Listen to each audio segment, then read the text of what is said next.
तेलगन में लाथ बावजूद महंगाई जो जिन बोतल में न अची सघियो। मुल्क में महंगाई की मजमूई शरह 42 सैकड़ों ते पहुंची वई। शुमारियात खाते मूजिब हलंदड़ हफ़्ते बेज़ा, काठी, बसर, थूम ऐं दालन समेत 18 शयुनि जे अघनि में वाध रिकॉर्ड कई वई। 9 शयुनि जे अघनि में घटिताई ॾिठी वई। 24 शयुनि जूं क़ीमतूं मुस्तहकिम रहियूं। तेल अघनि में लाथ बावजूद ट्रांसपोर्टर्स बि भाड़ा न घटाया। कराची समेत समूरे मुल्क में हलंदड़ ट्रांसपोर्ट मनपसंद भाड़ा वसूल करण लगा।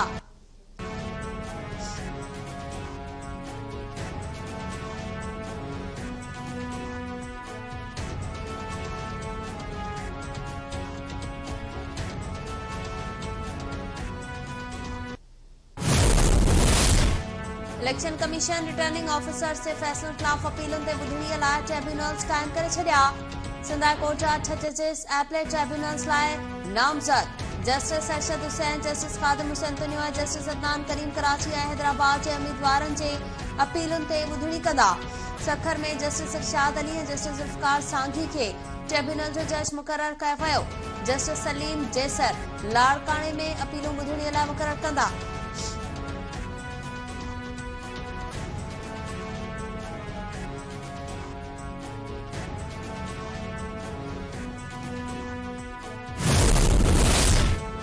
MBBS लाइ ॾिनल दाख़िला टेस्ट जे नतीजनि जे हवाले सां अहम घबराई।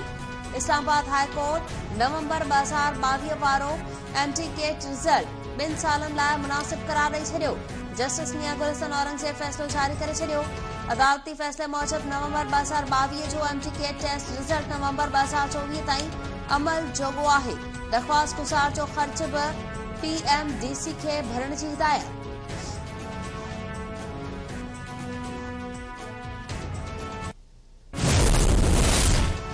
हज़रत लाल शहबाज कलंदर जी दरगाह मां करोड़े रुपयनि जो सोन ऐं चांदी चोरी थियण जो केस औकाफ खाते जे एडमिनिस्ट्रेटर जी फरियाद ते दाख़िल।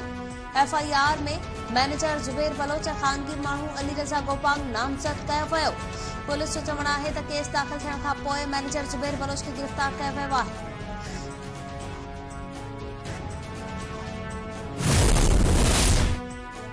कंडियारो में नारीअ सां ॾेरनि पारां मुबैना ज़्यादती जी कोशिश, तशद्दुद ऐं वार क़तरे तस्लीम।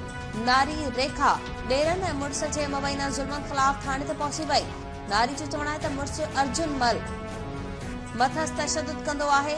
ॾेर उत्तम दास ऐं चंदू मल पारां ज़्यादतीअ जी कोशिश कई वई। वार क़तरे तस्लीम कई वई, इंसाफ़ कयो वञे।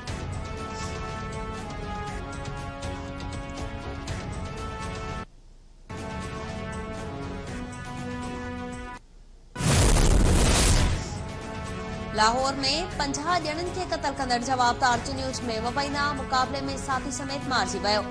CTD पंजाब मूजिब मारिजी वियल दहशतगर्द गज़नफर नदीम मथां 25 लख रुपया इनाम रखियल हो। जवाबदार मज़हबी नफ़रतूं पखेड़ण ऐं दहशतगर्दी में मास्टर माइंड हो। जवाबदार 2011 खां फ़रार हो।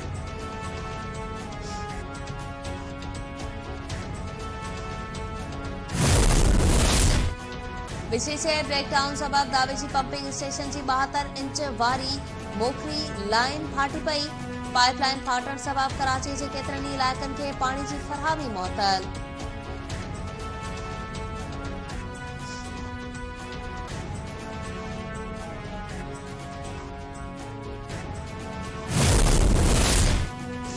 ऐं गॾियल क़ौमुनि जे सलामती काउंसिल में गज़ा लाइ इमदाद जी फरहामी बाबति ठहराउ मंज़ूर। अमेरिका ऐं रूस वोटिंग में हिसो न वरितो। 13 मुल्कनि गॾियल अरब इमारतुनि पारां पेश कयल ठहराउ जे हक़ में वोट ॾिनो। एंटोनियो गुतेरेस चयो आहे त गज़ा में इमदाद पहुचाइण में सभ खां वॾी रंडक इसराइली जारियत आहे। असां जंगबंदी जो मुतालबो कंदा रहंदासीं।